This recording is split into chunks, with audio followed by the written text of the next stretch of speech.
welcome back to my channel, and in today's video I'm going to be talking through how to prepare for an interview. Now I'm going to make this as general as possible, but because of my own personal experiences, this is kind of going to be biased towards what I have personally experienced in marketing and also UX design interview processes. So I'm actually currently, at the time of recording, going through the interview processes for a few companies. So fingers crossed that I get one, fingers crossed. But I hope this will be helpful.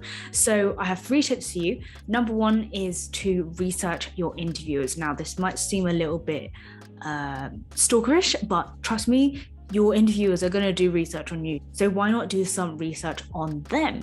So this is to make sure that you look engaged, you look proactive, you're interested in your interviewer. So you can bring up things like, if you see that they are interested in accessible design, for example, then you can bring up, I noticed on your LinkedIn profile that you said that you are interested in accessible design. I recently attended a workshop on inclusive and accessible design, and I found XYZ really interesting. What are your thoughts on this?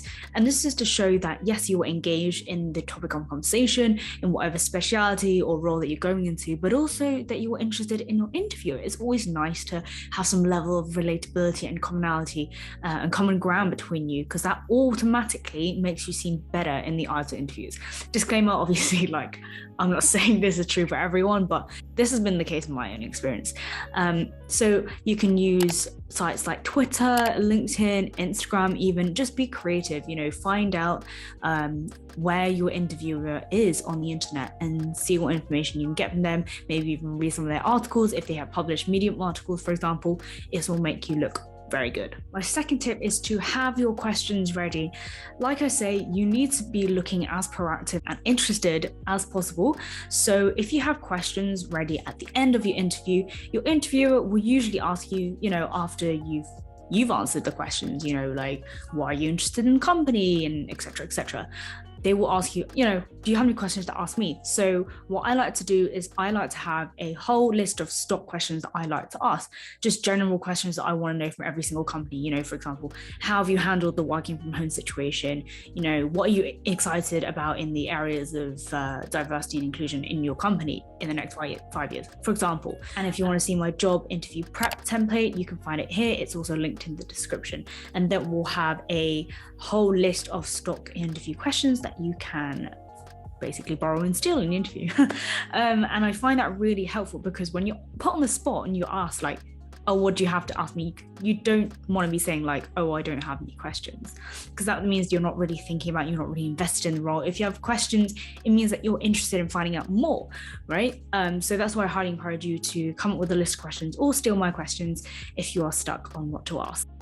And thirdly, this is where it gets a little bit interesting. You want to have your 3 main points ready. So in an interview, there is only so much you can prep for, right? So I go over this in my Fun Employment Diaries episode 1, where I talk about my interview prep process a little bit more. So you can, if you want to know my own experience, then click here, but this is just for general tips.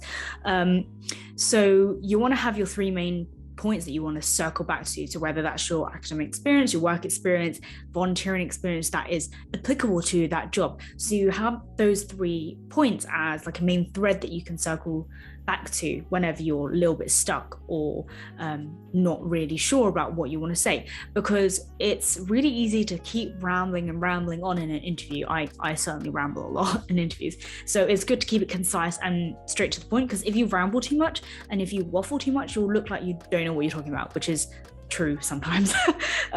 You sometimes have to think of answers on the spot. But if you have 3 main points that you have prepared beforehand, then you can always circle back to those. And bonus, if you are doing an online interview like on Zoom or something, then you can have those 3 points next to your Zoom screen, so you can refer to them. Obviously don't look too obvious that you're looking on notes, but that really has helped me. And of course my interview prep template, which you can grab in the link in the description as well. If the role that you're applying for has specific requirements, for example a project walkthrough or a design task or something, you want to have your materials ready. So that kind of goes without saying, right? You want to have materials ready if those are required for your interview.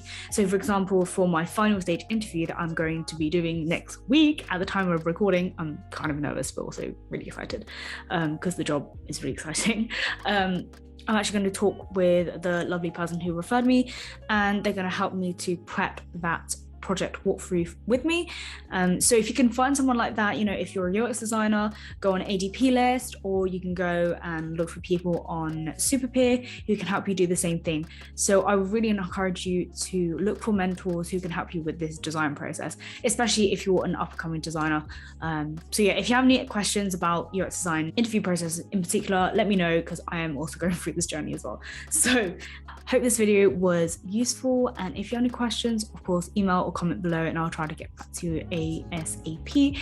But with that said, I will see you in the next video. Bye.